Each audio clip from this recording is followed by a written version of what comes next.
रवि ने अपनी बाइक गांव के बीचों बीच स्थित एक छोटी धर्मशाला के सामने रोकी।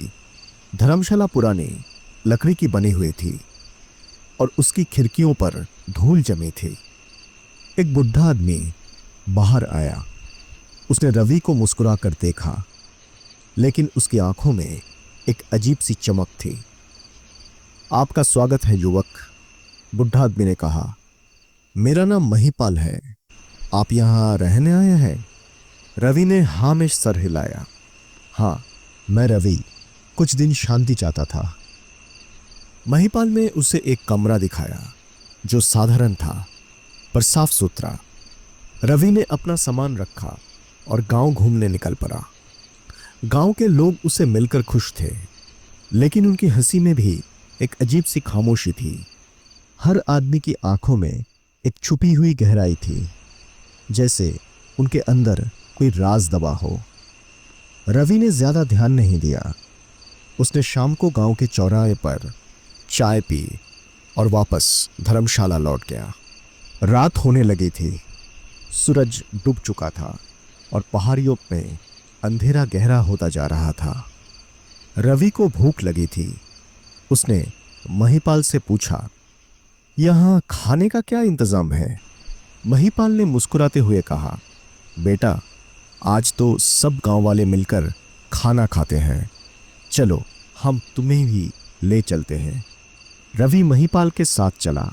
गांव के बीच एक बड़ी जगह पर आग जल रही थी और लोग उसके चारों ओर बैठे थे। रवि ने देखा कि वहां सिर्फ मर्द ही थे, औरतें और बच्चे।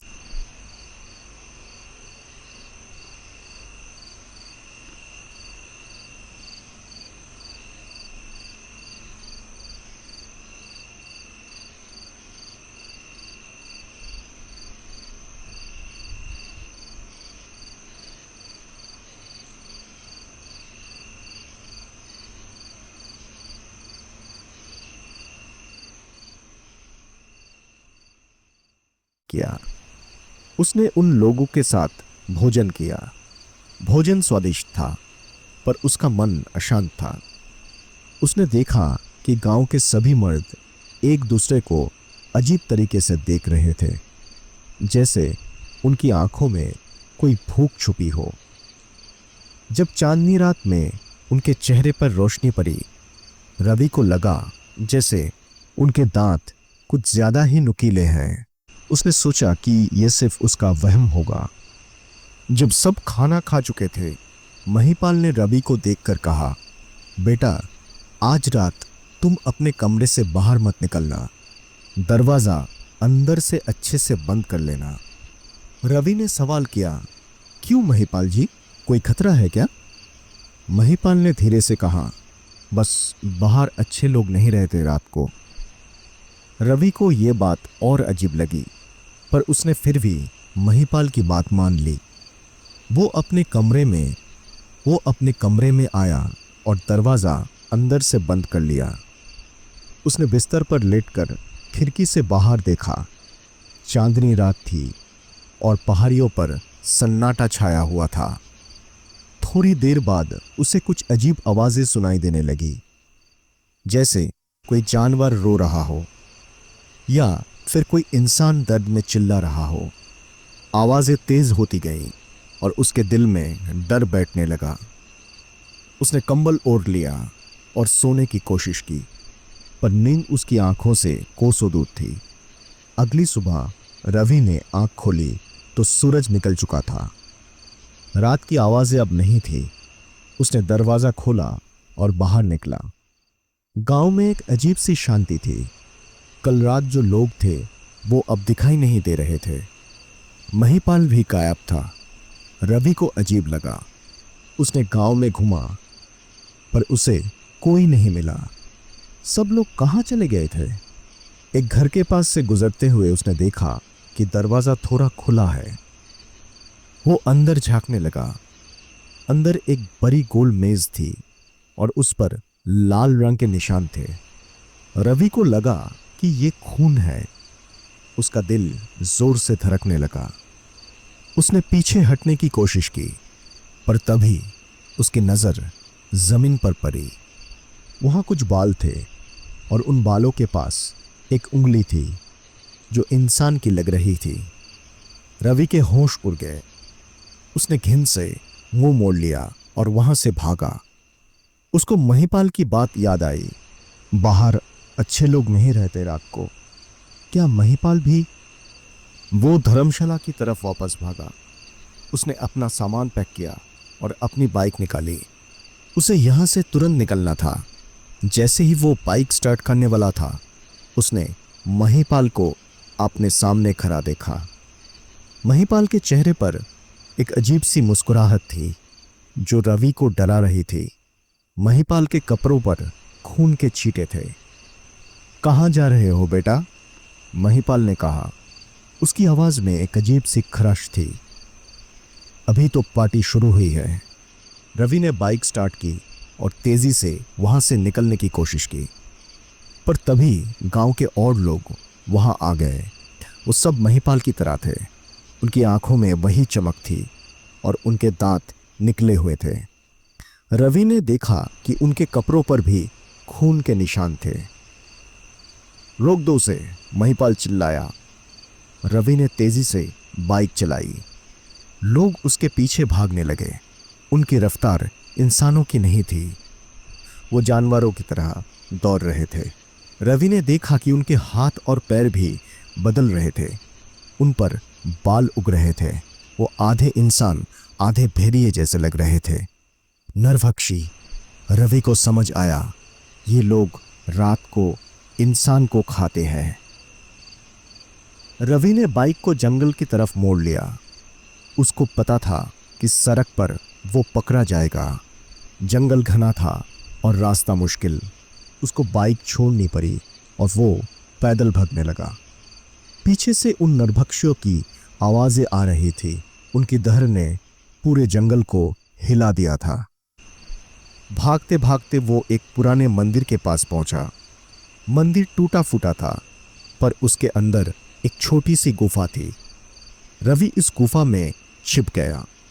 उसकी सांसें तेज चल रही थी। उसने अपनी आंखें बंद कर ली और भगवान को याद करने लगा। थोड़ी देर बाद उसने बाहर से आवाजें सुनी। नरभक्षी उस गुफा के बाहर थे। वो एक दूसरे से उनकी भाषा में बात कर रहे थे, जिसे रवि समझ नहीं पा रहा था। उनकी आवाजें सुनकर रवि के शरीर में कंपी छूट गई। उनकी सांसों की गर्मी उसे गुफा के अंदर भी महसूस हो रही थी। एक नरभक्षी ने गुफा के अंदर झांकने की कोशिश की। रवि ने अपनी सांस को रोक ली।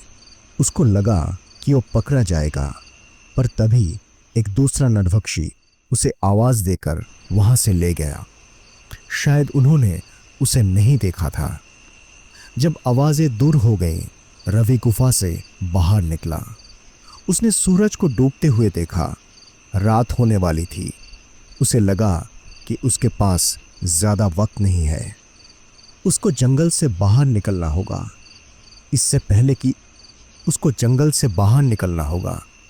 पहले कि नरभक्षी फिर से उसका शिकार करने निकल गए। उसको जंगल से बाहर निकलना होगा, इससे पहले कि ये नरभक्षी फिर उसके शिकार करने निकल जाए। उसने जंगल में रास्ता ढूंढना शुरू किया। हर पत्ते की सरसराहट उसे डरा रही थी। हर अजीब सी आवाज उसे नरभक्षी लग रही थी। उसके फोन में नेटवर्क नहीं था। वो अकेला था, जंगल में फंसा हुआ, नरभक्षियों से घिरा हुआ। थोड़ी देर बाद उसे एक छोटी सी बस्ती दिखाई दी। उसको लगा कि वो बच गया। वो तेजी से उस बस्ती की तरफ भागा, पर जैसे ही वो बस्ती के पास पहुंचा, उसने देखा कि वहां भी सिर्फ मर्द ही थे और उनकी आंखों में वही चमक थी, वही भूख। रवि को समझ आ गया कि ये बस्ती भी उन्हीं नरभक्षियों की थी। वो तेजी से वापस मुड़ा और भागने लगा।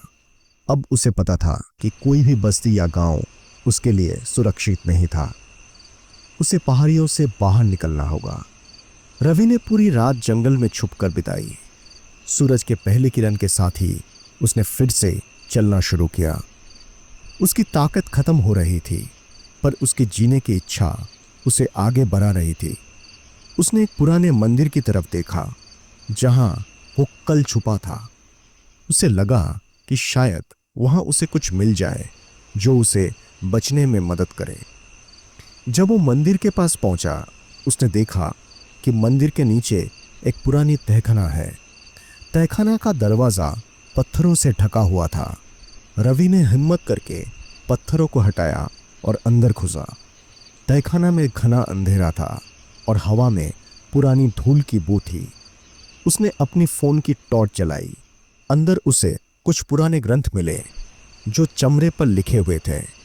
उसने उन्हें उठाया और पढ़ने लगा। ग्रंथों में एक पुरानी कहानी लिखी थी। कई 100 साल पहले इस गांव में एक शैतान रहा था जो इंसान का खून पीता था।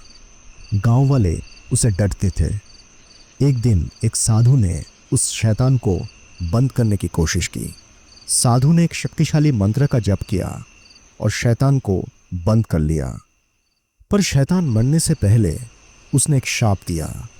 उसने कहा कि इस गांव के मर्द हर रात नरभक्षी बन जाएंगे और इंसान का शिकार करेंगे, और ये शाप तब तक रहेगा जब तक कोई उस शैतान को पूरी तरह से खत्म नहीं कर देता। रवि को समझ आ गया ये नरभक्षी उस शैतान के शाप का नतीजा है, और वो शैतान कहीं इस मंदिर के आसपास ही था।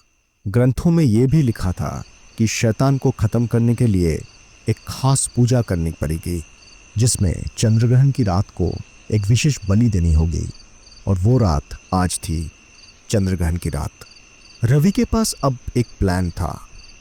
उसे उस शैतान को ढूंढना था और उसे खत्म करना था, पर उसे ये भी पता था कि ये आसान नहीं होगा। रात होने लगी थी। चंद्रग्रहण शुरू हो चुका था।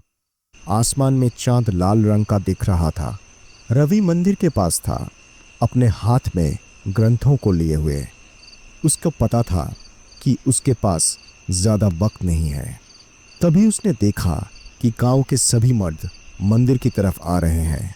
उनकी आंखों में खून की प्यास थी। वो अब नरभक्षी रूप में थे। महिपाल भी उनमें से एक था और उसकी आंखों में सबसे ज्यादा नफरत थी। तुम्हें कहाँ छुपने की जगह मिलेगी? महिपाल की आवाज गूंजी। तुम आज रात हमारे भोजन बनोगे। रवि ने हिम्मत करके मंदिर के अंदर प्रवेश किया।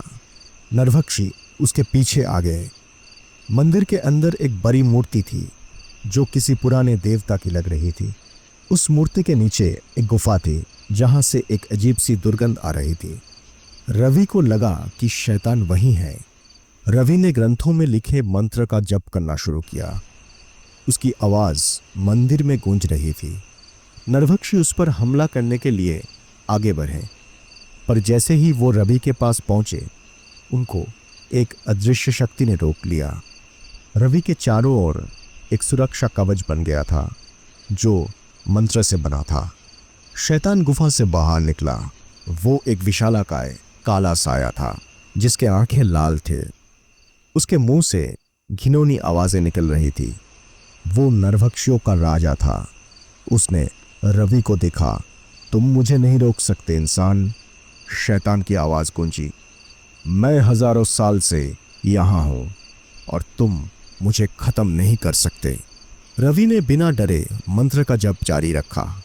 उसने ग्रंथों में लिखी बलि का सामान निकाला। उसे एक खास झाड़ी के पत्ते और एक विशेष फल की जरूरत थी। उसने अपने बैग से वो सब निकाला और उन्हें मंत्र के साथ मिलाकर अग्नि में डाल दिया। जैसे ही वो सब अग्नि में डाला गया, एक तेज रोशनी निकली। रोशनी ने पूरा मंदिर को रोशन कर दिया। शैतान चिल्लाने लगे। उसकी शक्ति कमजोर पड़ने लगी। नरभक्षी भी दर्द में चिल्लाने लगे। उनका शरीर जलने लगा। रवि ने अपने आंखें बंद की और पूरी शक्ति से मंत्र का जप किया। रोशनी और तेज हो गई। शैतान दर्द से तड़पने लगा। वो छोटा हो गया और अंत में सिर्फ एक राख का ढेर बन गया। जब रोशनी कम हुई, रवि ने अपनी आंखें खोली। शैतान खत्म हो चुका था। नरभक्षी भी नॉर्मल इंसान बन गए थे। उनकी आंखों में अब वही पुरानी चमक नहीं थी। महिपाल भी वहां खड़ा था। उसकी आंखों में आश्चर्य और डर था। उसे कुछ याद नहीं था। रवि को पता था कि उसने गांव को बचाया था। उसने उस शाप को खत्म कर दिया था। अगली सुबह महिपाल ने उसे धर्मशाला में मिलने आया। रवि बेटा, तुमने हमारे लिए क्या किया हम जानते नहीं, पर हम हमेशा तुम्हारे आभारी रहेंगे। रवि ने मुस्कुराकर कहा, बस सब ठीक है महिपाल जी। उसने अपनी बाइक स्टार्ट की और वहां से निकल गया। पीछे मुड़कर उसने गांव को देखा। अब वो गांव सच में शांत था।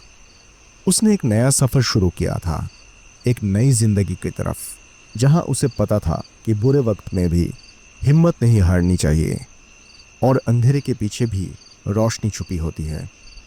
उसकी जिंदगी अब पहले जैसी नहीं थी। उसने मौत को करीब से देखा था और उसे जीतना सीख लिया था।